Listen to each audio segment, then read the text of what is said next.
big thing about YouTube is trying to come across as authentic. That's why a lot of YouTubers will be talking to somebody like off screen, having a little witty banter about technical difficulties and things like that. But if YouTubers were genuinely trying to be authentic, you'd see a lot more clips of them like catching themselves stumbling on their own words and going, oh fuck, and then like reaching out to strangle the camera. That having been said, I would like to do a reading from my book, He Has Many Names.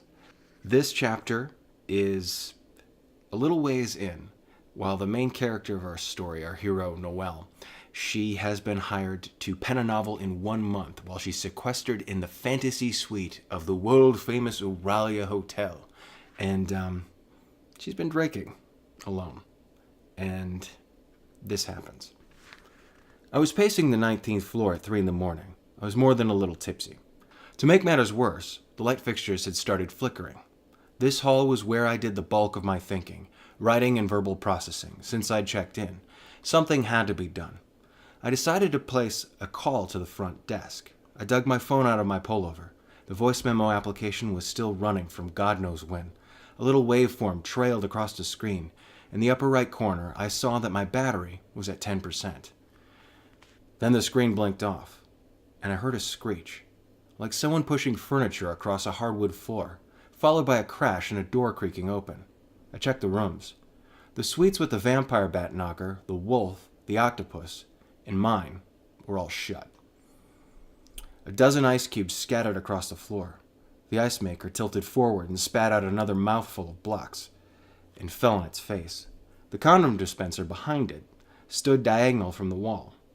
There was a tall black door where the dispenser had been. The top of the door was adorned with a carving of 3 figures, holding hands, pointing downward. What kind of hotel puts a condom dispenser in front of a door? The Auralia, of course. I approached with caution. By the time I stepped onto the tiles, the ice cubes had started melting.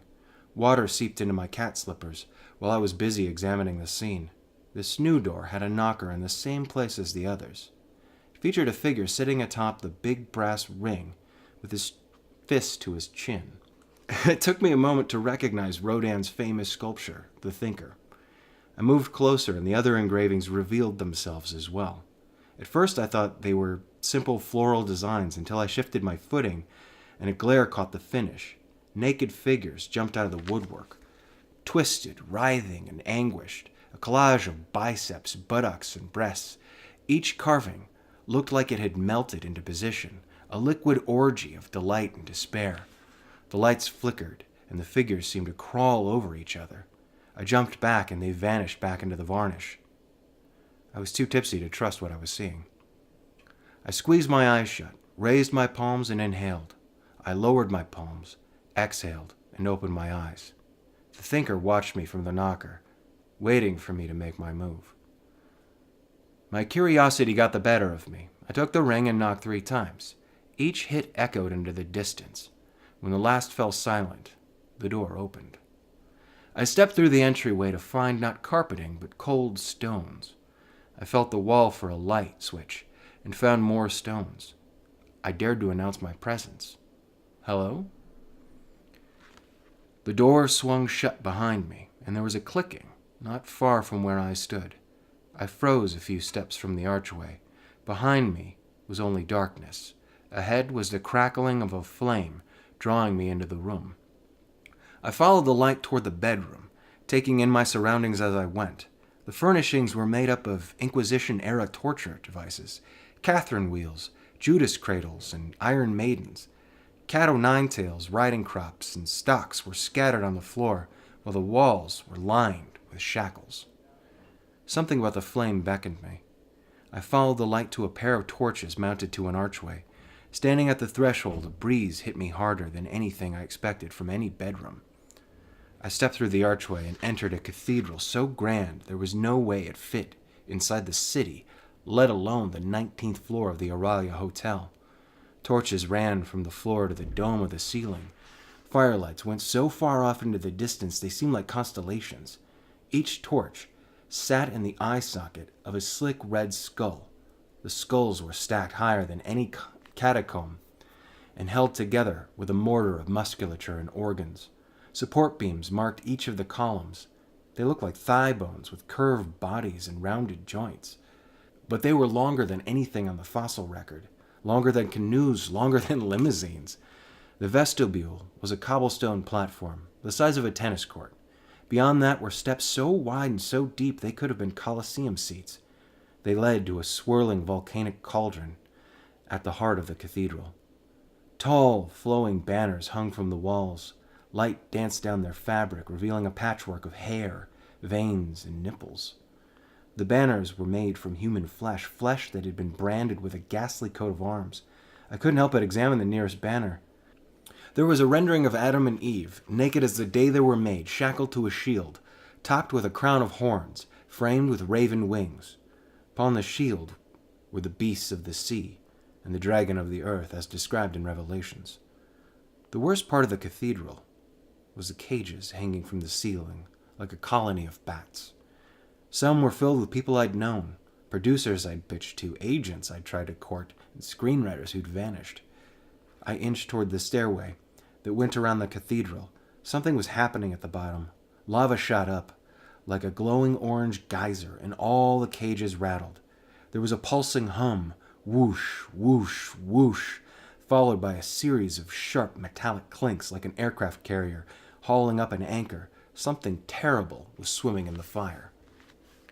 And then it emerged, a hulking titan with 4 giant bat wings. At first I thought it was covered in boils, big white pus-filled sacks, but then the boils squinted and I realized I was looking at eyeballs.